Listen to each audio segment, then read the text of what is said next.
এক যে ছিল মিষ্টি মেয়ে ফাতেমা তার নাম, মজার মজার খুনসুটিতে শেখাতো ইসলাম।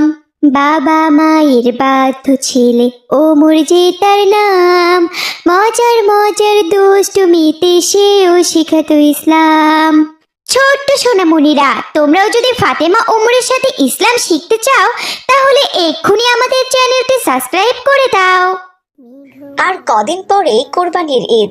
সারা দেশের মানুষের মতো রসুলপুর মহল্লার মানুষরাও যে যার পছন্দের কোরবানির গরু কিনে আছে। ওই মহল্লাতেই কালু নামের এক ছিচকে চোরা বাস করত। কালু চোরা এতদিন মহল্লার মানুষের বাড়ি থেকে গৃহস্থলী কাজের এটা সেটা জিনিসপত্র চুরি করে আনতো।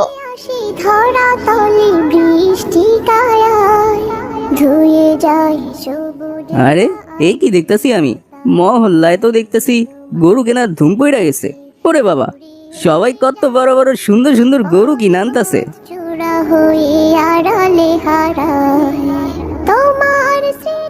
এতদিন তো মানুষের বাড়ি থেকে ছোট্ট ছোট্ট জিনিসপত্র চুরি করছি, সেইগুলা বিক্রি কইরা কত টাকাই বাই হইছে। না না, আজ তাইকা ছোট জিনিসপত্র আর চুরি করুম না, এখন খালি বড় বড় দান মারতে হইব। এই গরুগুলো তো লাখ টাকার নিচে হইব না। যদি একটা গরু চুরি কইরা বিক্রি করতে পারি তাইলে তো পুরা 2-3 মাস আমি বৈশা বৈশা খাইতে পারবো। আজ রাতেই আমার মিশন সাকসেসফুল করতে হইব। এই বলে কালু চোরা সেখান থেকে তার বাড়িতে চলে গেল আর রাত হওয়ার জন্য অপেক্ষা করতে থাকলো। রাত হতে কালু চোরা ওর বউকে বলল, বউ বউ, কোথায় গেলা? জলদি কইরা এক বোতল সরিষার তেল নিয়ে এইদিকে আহো।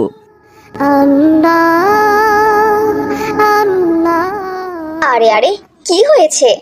আজ হঠাৎ সরিষার তেল দিয়ে তুমি কি করবে শুনি? কি হইছে মানে? তুমি জানো না মহল্লায় কোরবানির গরু কেনার ধুম পড়ে গেছে? হ্যাঁ, সামনেই কোরবানির ঈদ, গরু কেনার তো ধুম পড়বেই বলো, কিন্তু আমাদের কি আর সেই কপাল আছে যে একটা গরু কোরবানি করব? চুরি চামারি করে যা আয় রোজগার করো তা দিয়ে তো ঠিক মতো সংসারটাই চলে না। আরে বউ, চিন্তা করো না, এবার বড় দান মারুম। তুমি শুধু আল্লাহর কাছে দোয়া করো, যদি ঠিকঠাক ভাবে এই অপারেশনটা সাকসেসফুল করতে পারি তাইলে এক রাতেই পুরো লাখ টাকার মালিক হইয়া যাবো। কি বললে তুমি? এক রাতে 1,00,000 টাকা? তোমার কথা তো আমি কিছুই বুঝতে পারছি না। এক রাতে 1,00,000 টাকা আয় করা কি আদৌ সম্ভব? সম্ভব বউ, সম্ভব। তুমি এখন জলদি কইরা সরিষার তেলটা আমার শরীরে ভালো মতো মাইখা দাও, আমি একটু পরেই তোমার 1,00,000 টাকা আইনা দেখামু। এরপর কালু চোরার বউ জামিলা বেগম কালুর পুরো শরীরে সরিষার তেল মেখে দিল, আর কালু তেল মাখা শেষ করে চুরি করতে গেল।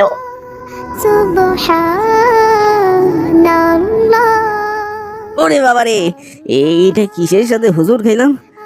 বড় কোনো সাপ নয় তো আবার? ওরে বাবারে, শুধু শুধু ভয় পাইয়া গেছি। এইটা তো সাপ না, গাছের একটা শিকড়। আরে ধুর, প্রথম যাত্রাতেই বাধা। না না, হতাশ হইলে চলবো না, গরু চুরি যে আমার আজ করতেই হইব। আজ তো দেখতেছি রমজান ব্যাপারী বিশাল বড় একটা গরু কিনে আনছে। মনে তো হয় গরুটা লাখ টাকার উপরেই হইব। আজ রমজান ব্যাপারীর বাড়িতেই চুরি করুম।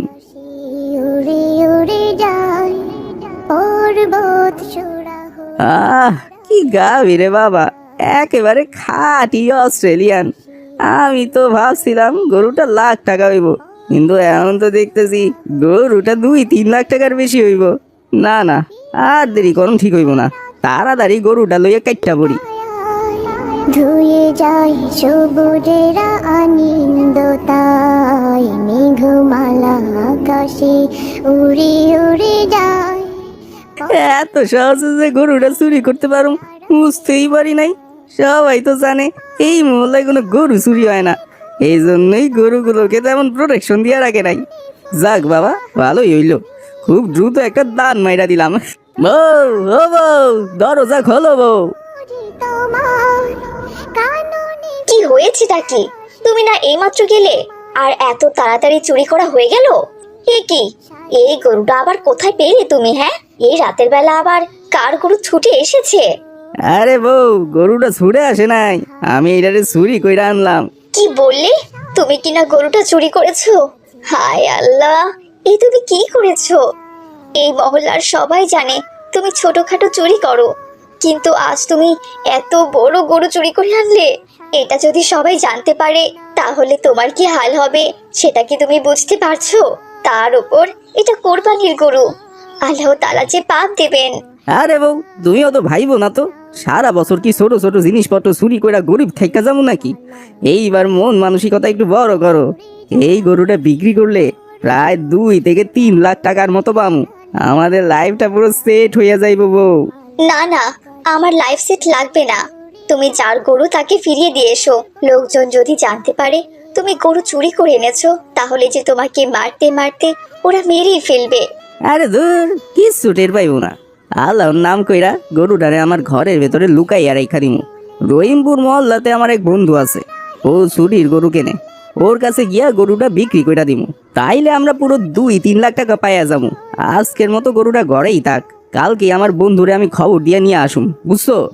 দেখো, তোমাকে কিন্তু আমি বারবার করে বলছি, যার গরু তাকে তুমি ফিরিয়ে দিয়ে এসো। আমার বড়লোক হতে হবে না, আমি যেমন আছি তেমনই ভালো আছি। তোমার বড় লোক হওয়া না লাগলেও আবার ঠিকই লাগবো। এত কথা বইলো না তো, চলো গরু ঘরে চলো। এই কথা বলে কালুচোরা জোর করে গরুটাকে তাদের থাকার ঘরে নিয়ে গেল। এইভাবে সেই রাতটি কেটে গেল। পরদিন সকালবেলা রমজান ব্যাপারী তার গোয়াল ঘরে গিয়ে দেখলো গোয়াল ঘরে তাদের গরুটি আর নেই। গরু না দেখতে পেয়ে তো রমজান ব্যাপারী চিৎকার চেঁচামেচি শুরু করে দিল। তার চিৎকার চেঁচামেচি শুনেই বাড়ির আশেপাশের সমস্ত লোকজন জড়ো হতে লাগলো।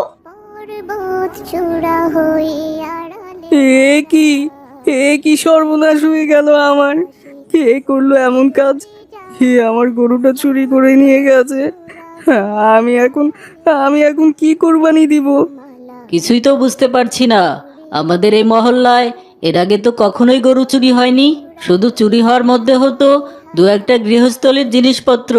সেই জিনিসপত্রগুলো চুরি করত আমাদের মহল্লার কালুচোরা। আবার কেউ গিয়ে যদি কালুচোরাকে শক্ত করে ধরতো তাহলে জিনিসপত্রগুলো ফেরতও দিয়ে দিত। কিন্তু গরু চুরি করার সাহস তো কালুচোরার হবে না। তাহলে কে করলো এমন কাজ? তখন কেউ কেউ বলল এই কাজ নিশ্চয়ই কালো চোরের হবে। আবার কেউ কেউ বলল না, কালো চোরের এত সাহস হবে না। তাই মহল্লার সবাইকে বলা হলো সবার বাড়ির আশেপাশে গরুটাকে ভালোভাবে খুঁজে দেখতে। সবার মনে হলো গরুটা রাতে কোথাও ছুটে চলে গেছে। এইভাবে সারাটি দিন কেটে গেল। অনেক খোঁজাখুঁজির পরেও কেউই রমজানের গরুটাকে খুঁজে পেল না। এদিকে বিকেল গড়িয়ে রাত হয়ে গেল। গতকালের মতো আজও কালুচোরা চুরি করতে গেল, তাও আবার আব্দুর রহমানের বাড়িতে। কিন্তু আব্দুর রহমান যে গরুটা কিনেছিল সেই গরুটা ছিল ভীষণ রাগী। কালুচোরা যেই না গরুটির দড়ি খুলতে গেল অমনি গরু তার বড় বড় শিং দিয়ে দিল এক গুঁতো। গুঁতো খেয়ে কালুচোরা ও মাগো ও বাবাগো বলে ছিটকে মাটিতে পড়ে গিয়ে অজ্ঞান হয়ে গেল। পরদিন সকালবেলা ফাতেমা ও ওমর তাদের গরুটাকে ঘাস খাওয়াতে গিয়ে দেখে কালুচোরা অজ্ঞান হয়ে মাটিতে পড়ে আছে। আব্বুজান, আব্বুজান, জলদি এইদিকে আসুন, দেখে যান। কি হয়েছে বাবা উমর, তুমি ডাকছো কেন? ওই দেখেন আব্বুজান, কালোছোরা আমাদের গোয়াল ঘরে অজ্ঞান হয়ে পড়ে আছে। আরে এ কি, কালুচোরা আমাদের গোয়াল ঘরে কি করছে? কি আর করবে আব্বুজান, ওই কালোছোরা হয়তো এসেছিল আমাদের লালুকে চুরি করতে, কিন্তু লালু হয়তো রেগে মেগে ওকে গুঁতা দিয়ে ফেলে দিয়েছে, আর লালুর গুঁতা খেয়ে বেচারা অজ্ঞান হয়ে পড়ে গেছে। আমার তো এখন মনে হচ্ছে ওই রমজান চাচার গরু এই কালোচোরাই চুরি করেছে। কালুচোর লালুর গুঁতো খেয়ে অজ্ঞান হয়ে পড়ে যাওয়ার কথা পুরো মহল্লায় ছড়িয়ে পড়ল। তখন মহল্লার সবাই সেখানে এসে উপস্থিত হলো। এরপর এক গ্লাস পানি কালুর উপরে ছিটিয়ে দেওয়া হলো, আর সাথে সাথে কালুর জ্ঞান ফিরে এলো। ওরে বাবা, এ আমি কি দেখতাছি? পুরো মহল্লার লোকজন দেখি আমার সামনে এসে হাজির হইছে। সবাই কেমন চোখ বড় বড় কইরা আমার দিকে তাকায় আছে। কেন যে গরু চুরি করতে আইছিলাম, মনে তো হইতাছে আজ আমার জীবনটা যাইব। আর এই বজ্জাত গরুটা আমার এই শিং দিয়ে গুতা মাইরা অজ্ঞান করে ফেলাইছে।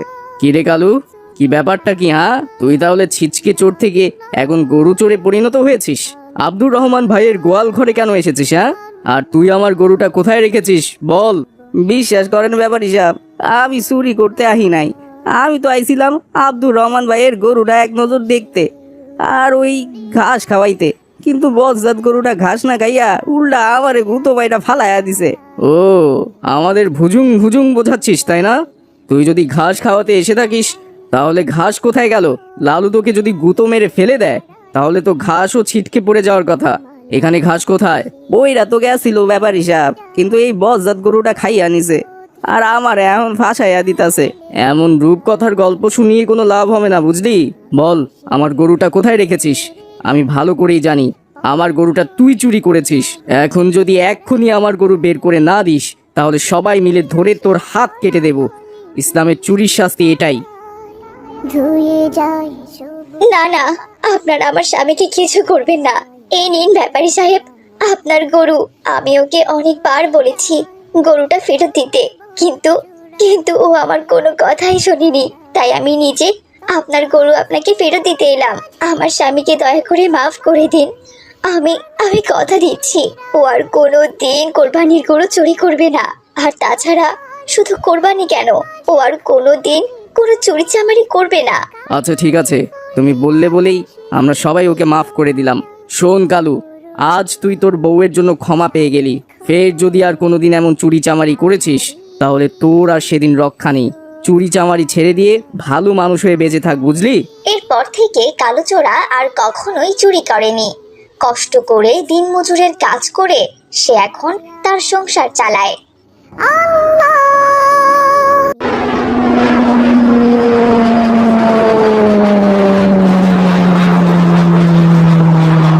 ওই দেখো সবাই, এই বিমানে করে রমজান চাচা আর কামাল চাচা হজ করতে সৌদি আরবে গেলেন। মাশাআল্লাহ, আল্লাহ তুমি তাদের হজ কবুল করে নিও। আচ্ছা ওমর, হজ কি? আরে মাহাদি, হজ কি এইটা তুমি এখনো জানো না? ইসলামের 5টি স্তম্ভের মধ্যে হজ হচ্ছে অন্যতম। মহান আল্লাহ তাআলা আর্থিকভাবে সামর্থ্যবান নারী পুরুষের উপর হজ ফরজ করেছেন। আচ্ছা ওমর ভাইয়া, হজ কোন দেশে গিয়ে করতে হয়? মাইশা, হজ করতে হয় সৌদি আরবে গিয়ে। হজ পালন করতে হয়, আর মসজিদের নাম হচ্ছে মসজিদুল হারাম। সেইখানে আমাদের প্রিয় নবী হযরত মুহাম্মদ সাল্লাল্লাহু আলাইহি সাল্লামের রওজা মোবারকও রয়েছে। আচ্ছা ওমর ভাইয়া, হজ কি প্রতি মাসেই করা যায়? হ্যাঁ ফাতেমা, সারা বছরই হজ পালন করা যায়। তবে জিল হজ বা কোরবানির আগে যে হজ পালন করা হয় এটি হচ্ছে আসল হজ, আর বাকি হজগুলোকে বলা হয় উমরা হজ। বাহারি শোভা। আসসালামু আলাইকুম। কি ব্যাপার চাচা যান, আপনি হজে যাননি? আমি হজে যাইনি বাবা উমর। চাচা যান, আমরা শুনলাম রমজান চাচা আর আপনি এবার একসাথে হজে যাচ্ছেন। রমজান চাচা তো আজই হজে চলে গেছেন, আমরা তো ভেবেছি আপনিও গেছেন। হ্যাঁ বাবা, ঠিকই শুনেছ, কিন্তু শেষ পর্যন্ত আমার স্ত্রী সন্তান আমাকে হজে যেতে দিল না। কি বলছেন চাচা যান, আপনার স্ত্রী সন্তান আপনাকে হজে যেতে দিল না? বাবা, তোমরা তো জানোই আমার প্রথম স্ত্রী মারা যাওয়ার পর আমি আরেকটা বিয়ে করেছি, আর এই বিয়েটা করে আমি সব থেকে বড় বিপদে পড়েছি। আমার স্ত্রী সন্তানরা এখন আর আমাকে স্বাধীনভাবে চলতে দেয় না বাবা। সয় সম্পত্তির আমার তো কোনো অভাব নেই। আল্লাহর কাছে নিয়ত করেছিলাম এবার হজে যাব, কিন্তু আমার স্ত্রী বলে হজে গেলে নাকি শুধু শুধু টাকা নষ্ট হবে। এত টাকা পয়সা খরচ করে হজে যেয়ে লাভটা কি? এইটা কোনো কথা বললেন চাচা যান? হজ হচ্ছে প্রত্যেক সামর্থ্যবান মানুষের উপরে ফরজ। ইসলামের 5টি স্তম্ভের মধ্যে হজ হচ্ছে অন্যতম স্তম্ভ, আর আপনাকে কিনা চাচি যান হজেই যেতে দিল না? আমার স্ত্রী বলে আমি যদি তার কথা অমান্য করে হজে যাই তাহলে নাকি সে আমাকে ডিভোর্স দিয়ে চলে যাবে। আরে যাক না চাচা যান, ডিভোর্স দিয়ে গেলে তাতে কি হবে? আপনি আরো একটি বিয়ে করবেন। অমন খারাপ স্ত্রী থাকার চেয়ে না থাকাই ভালো। তা তুমি ঠিকই বলেছ বাবা উমর, কিন্তু হাজার হলেও তারা তো আমারই স্ত্রী সন্তান। দেখি এখনো তো হজের সময় আছে, আমার স্ত্রী সন্তানদের মন গলে কিনা তারই অপেক্ষা করছি। এই কথা বলে কামাল মিয়া সেখান থেকে চলে গেল। দেখলে ভাই মাহাদি, দুনিয়াতে কত ধরনের মানুষ আছে। যে ব্যক্তি সহিনিয়াতে মক্কা শরীফে হজ করতে যান, আল্লাহ তাআলা তাকে হজ শেষে নিষ্পাপ শিশুর ন্যায় বানিয়ে দেন। কামাল চাচা এত টাকা পয়সা থাকতেও তার স্ত্রী তাকে হজে যেতে দিল না, আর রমজান চাচা হজে গেলেন। কামাল চাচা কত মনটা খারাপ দেখলে। হ্যাঁ ভাই ওমর, দেখলাম তো। এই ব্যাপারটা নিয়ে আমার খুবই খারাপ লেগেছে। আচ্ছা ভাই ওমর, এক কাজ করলে কেমন হয়? চলো আমরা সবাই মিলে গিয়ে চাচিকে একটু বুঝিয়ে বলি, চাচি যেন কামাল চাচাকে হজে পাঠাতে রাজি হয়ে যায়। খুব ভালো কথা বলেছো মাহাদি। চলো সবাই আমরা এক্ষুনি কামাল চাচার বাড়িতে যাই। যেমন ভাবনা তেমনি কাজ। ওরা সবাই কামাল মিয়ার বাড়ির উদ্দেশ্যে রওনা দিল।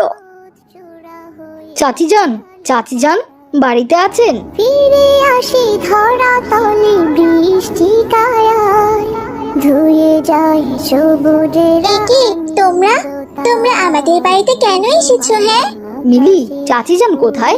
আমরা ওনার সাথে কথা বলতে এসেছি। কি কথা আগে আমাকে বলো। তোমাকে কেন বলবো মিলি? চাচি জানের সাথে আমাদের কথা আছে, তুমি চাচি জানকে ডাকো। কি হয়েছে রে মিলি? কে এসেছে? আসসালামু আলাইকুম চাচি যান। আরে আরে, এ কি তোমরা? মহল্লার সমস্ত ছেলে মেয়ে তো দেখছি আমার বাড়িতেই চলে এসেছে। তা ব্যাপারটা কি? হ্যাঁ শোনো, কোনো চাঁদা কিন্তু আমি দিতে পারবো না, আগেই বলে দিলাম। চাচি যান, আমরা কোনো চাঁদা নিতে আসিনি। একটু আগে রমজান চাচা হজে চলে গেলেন। কামাল চাচারও এই বছর হজে যাওয়ার কথা ছিল, কিন্তু চাচাকে দেখলাম হজে না গিয়ে মন খারাপ করে ঘুরে বেড়াচ্ছে। চাচাকে জিজ্ঞেস করতে বললো উনি নাকি আপনার জন্য হজে যেতে পারেনি। হ্যাঁ, আমি যেতে দেইনি, তাতে কি হয়েছেটা কি? হ্যাঁ চাচি যান খুব বড় অন্যায় করে ফেলেছেন। আমরা আমাদের বাবা মার কাছে শুনেছি কামাল চাচা কত কষ্ট করে তিনি তার এই ধন সম্পদ করেছেন। চাচার আগের একজন স্ত্রী ছিলেন, উনিও চাচার সাথে অনেক পরিশ্রম করেছেন, কিন্তু হঠাৎ করে যে কি হয়ে গেল, উনি মারা গেলেন। তারপর কামাল চাচা আপনাকে বিয়ে করে আনলেন। চাচার শেষ ইচ্ছে তিনি হজ করবেন।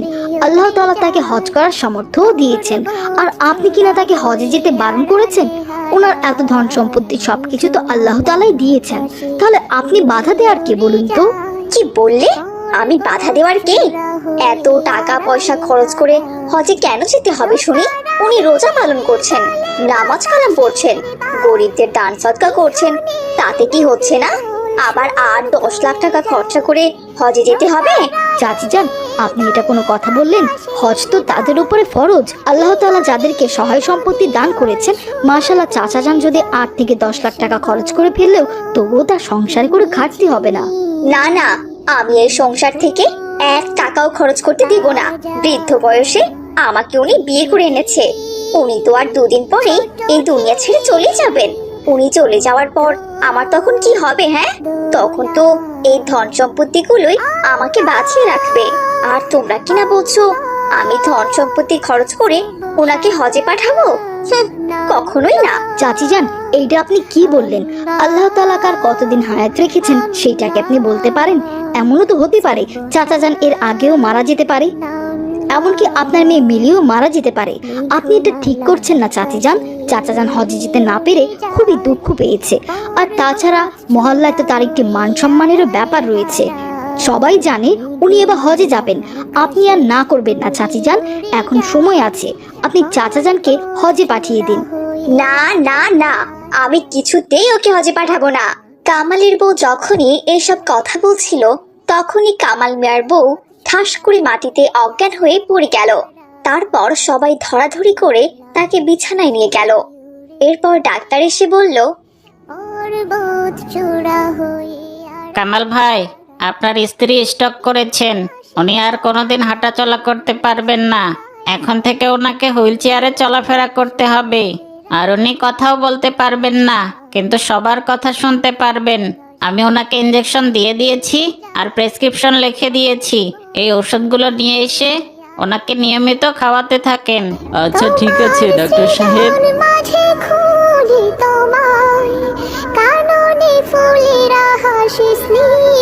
বাবা, ও বাবা, এটা কি হয়ে গেল বাবা?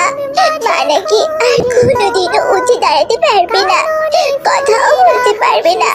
এটা কি হয়ে গেল বাবা? দেখলে মিলি, বলেছিলাম না আল্লাহর হুকুম অমান্য করলে এমনই হয়। চাচা যান কত আশা করে হজের প্রস্তুতি নিয়েছিলেন, আর উনি তাকে হজে যেতে দেননি। আজকে দেখলে কি হয়ে গেল। সারি সারি এই কি চাচি যান, এমন করছেন কেন? আমি বুঝেছি ওমর ভাইয়া, মা ইশারায় বলছে বাবাকে হজে যেতে। বাবা, আমরা সত্যি তোমার সাথে অনেক বড় অন্যায় করে ফেলেছি। তুমি মাকে নিয়ে একদম চিন্তা করো না, আমি মায়ের দেখাশোনা করব। বাবা, তুমি যাও, হজে যাও বাবা। না রে মা, তোর মাকে এই অবস্থায় রেখে এখন আর আমার হজে যাওয়া ঠিক হবে না। বাবা, তুমি এমন কথা বলো না বাবা। তুমি হজে না গেলে যে মায়ের এই পাপ কখনোই মোচন হবে না। তুমি হজে গিয়ে আল্লাহ তাআলার কাছে দোয়া করো, নিশ্চয়ই মা সুস্থ হয়ে যাবে বাবা। এই দিকটা না হয় আমি দেখে শুনে রাখবো। প্রয়োজনে ভাইয়াকে আমি ফোন করে হোস্টেল থেকে বাড়িতে আসতে বলবো। সত্যি বলছিস রে মা? আমি সত্যি সত্যি হজে যাব? হ্যাঁ চাচা যান, আপনি আর দেরি করবেন না, আপনি এক্ষুনি ঢাকায় চলে যান। আপনার যেহেতু পাসপোর্ট টিকিট সবই রেডি করা আছে, আজকের মধ্যেই আপনি হজে যেতে পারবেন।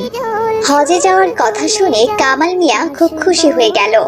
সে আর দেরি না করে তাড়াতাড়ি ঢাকার উদ্দেশ্যে রওনা দিল, আর ঢাকায় গিয়ে ফ্লাইটে উঠে হজের উদ্দেশ্যে রওনা করলো। একি মা, তুমি সুস্থ হয়ে গেলে? হ্যাঁ রে মা, আমি যে বুঝতে পেরেছি আমার যে এই রোগ হয়েছিল তোর বাবাকে হজে যেতে বারণ করার জন্য, আল্লাহ তাআলা হয়তো আমাকে অনেক বড় শাস্তি দিয়েছেন। আবার আল্লাহ তাআলা আমাকে সেই শাস্তি থেকে মুক্তিও দিয়েছেন।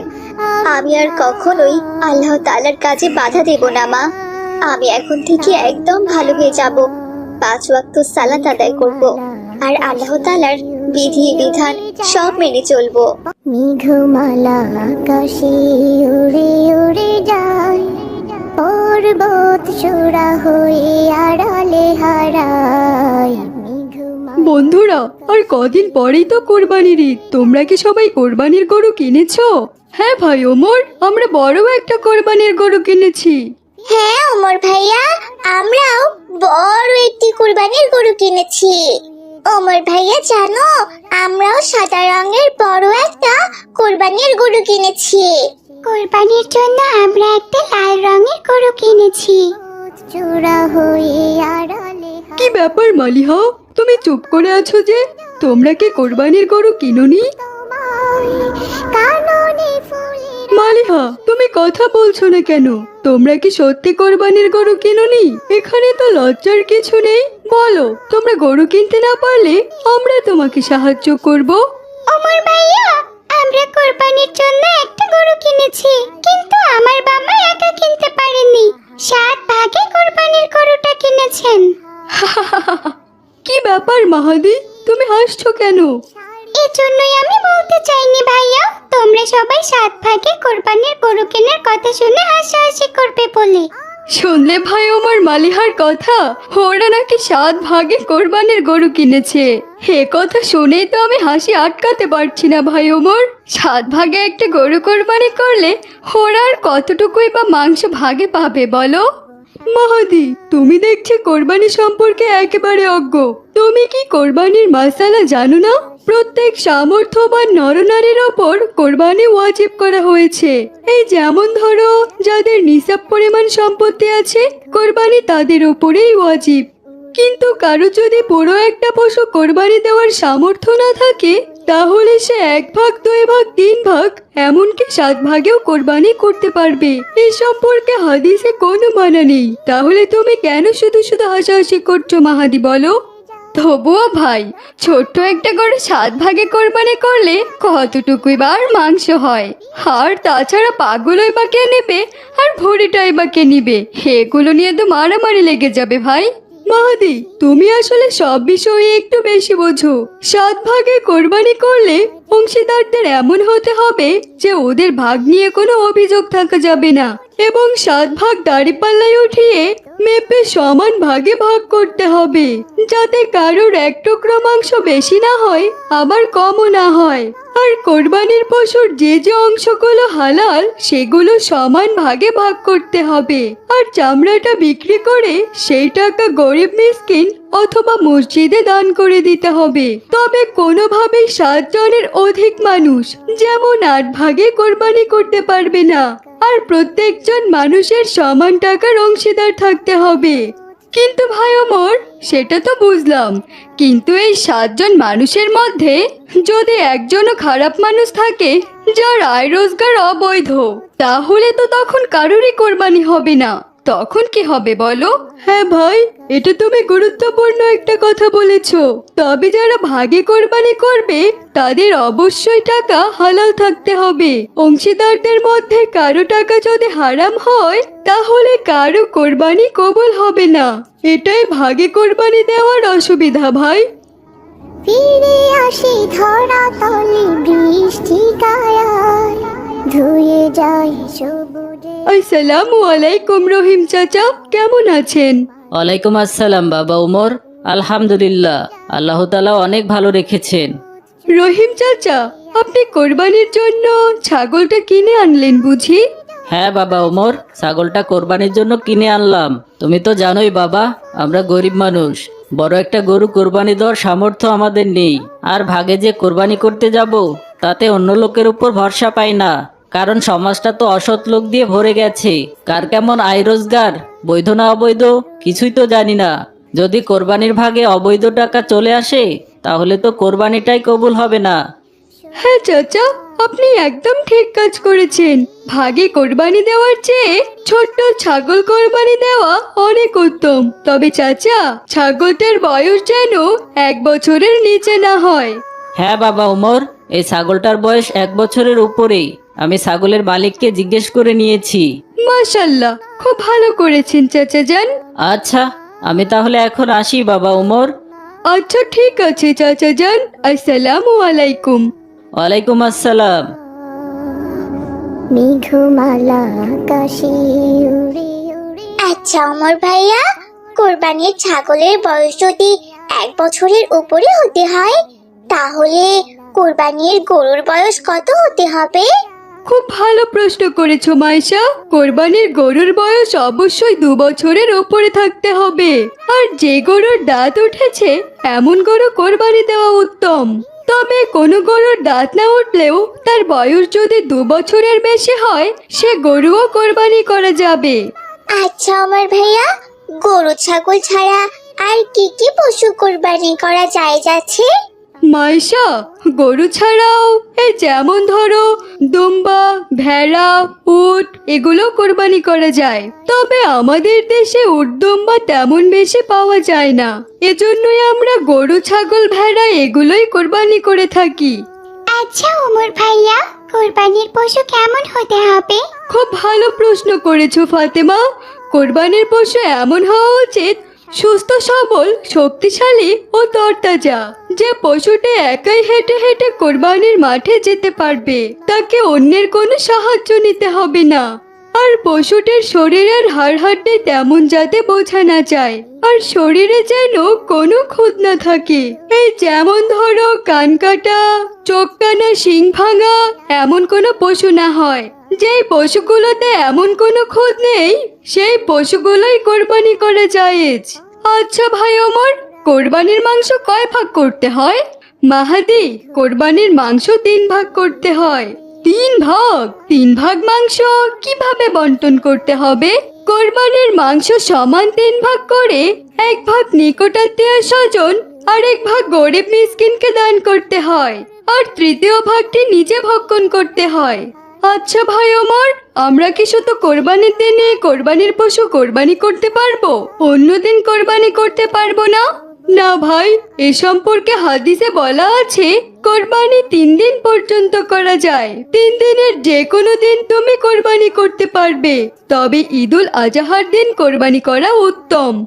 আচ্ছা ওমর ভাইয়া, আমরা কি কোরবানির পশুর ভুঁড়ি খেতে পারবো? খুব ভালো প্রশ্ন করেছো মাইশা। আমাদের সমাজে ভুঁড়ি খাওয়ার একটা প্রচলন চলে এসেছে, তবে কোনো হাদিসে পশুর ভুঁড়ি খাওয়াকে জায়েজ করা হয়নি। এগুলো মানুষ ভুঁড়ির অতি স্বাদের কারণে খাওয়া শুরু করেছে, তবে ভুঁড়ি না খেয়ে ফেলে দিতে হবে। আচ্ছা ওমর, কোরবানির দিন আমাদের করণীয় কি?